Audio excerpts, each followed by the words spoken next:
Yah gave another message to Jeremiah. He said, "This is what Yah, the Elohim of Israel, says. Write down for the record everything I have said to you, Jeremiah. The time is coming when I will restore the fortunes of my people Israel and Judah. I will bring them home to this land that I gave to their ancestors, and they will possess it again.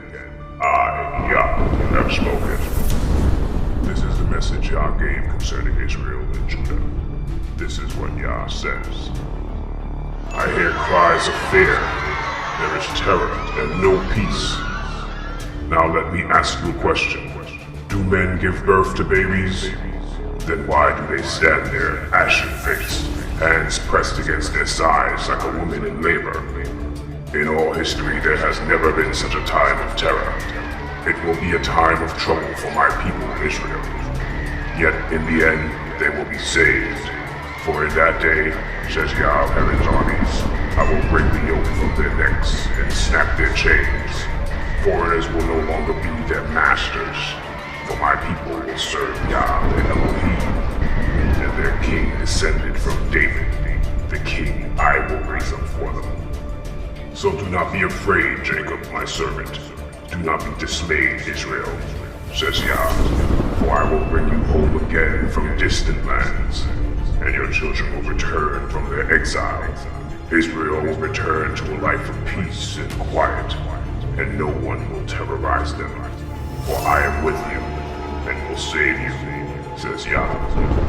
I will completely destroy the nations where I have scattered you, but I will not completely destroy you. I will discipline you, but with justice. I cannot let you go unpunished. This is what Yah says. Your injury is incurable, a terrible wound. There is no one to help you or to bind up your injury. No medicine can heal you.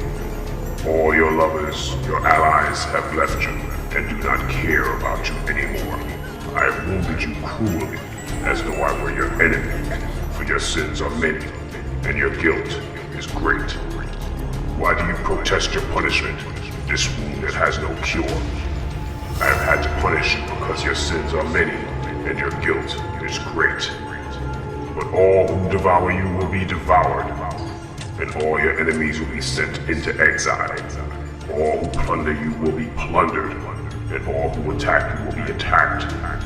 I will give you back your health and heal your wounds, says Yah, for you are called an outcast, Jerusalem for whom no one cares.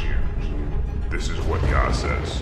When I bring Israel home again from captivity and restore their fortunes, Jerusalem will be rebuilt on its ruins, and the palace reconstructed as before.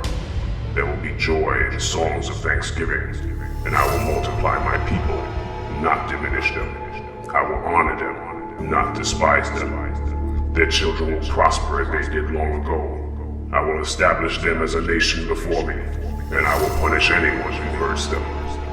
They will have their own ruler again, and he will come from their own people. I will invite him to approach me, says Yah. For who would dare to come unless invited? You will be my people, and I will be your Elohim. Look, Yah's anger bursts out like a storm. A driving wind swirls down on the heads of the wicked. The fierce anger of Yah will not diminish until it has finished all he has planned. In the days to come, you will understand all this.